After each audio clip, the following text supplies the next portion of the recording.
그래서 다시 켰어요.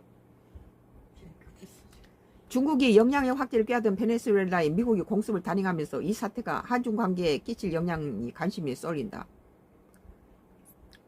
장기적으로 중국이 미국과 전략 경쟁 속에서 한국의 양자택일을 압박할 가능성이 높아졌다는 분석이 나온다. 그런데 한미는 뭐 영원한 동맹이고, 그렇지만 미국이 요새 변하고 뭐 미국 우선주의로 동맹도 뭐 헌시작전을 벌이는 그런 상황에서 우리 한국 사람 별도 없냐. 조지아나 사태에서 우리 한국이 보여줬던 것은 미국의 배신감이었죠.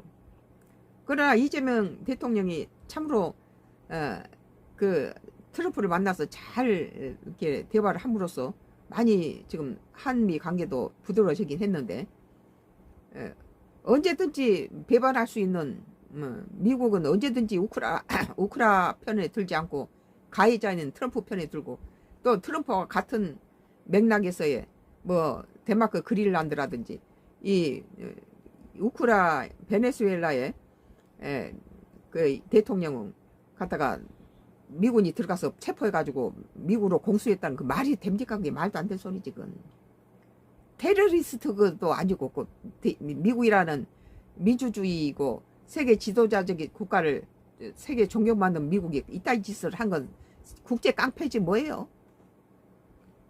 물론 베네수엘라도 문제가 많아요.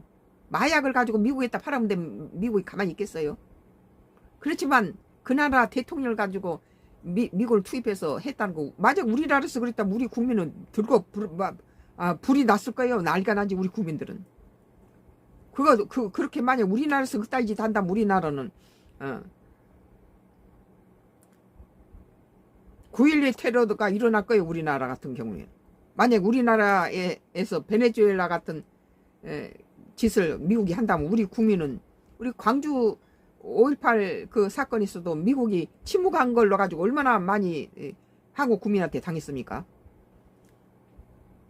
중국이 최근 대만 문제에 한국의 입장을 요구한 것처럼 앞으로 미국과 핵심 이익이 달린 갈등이 생길 때마다 공급망 등을 무기 삼아 한국의 압박의 수위를 높일 수 있다는 관측이다.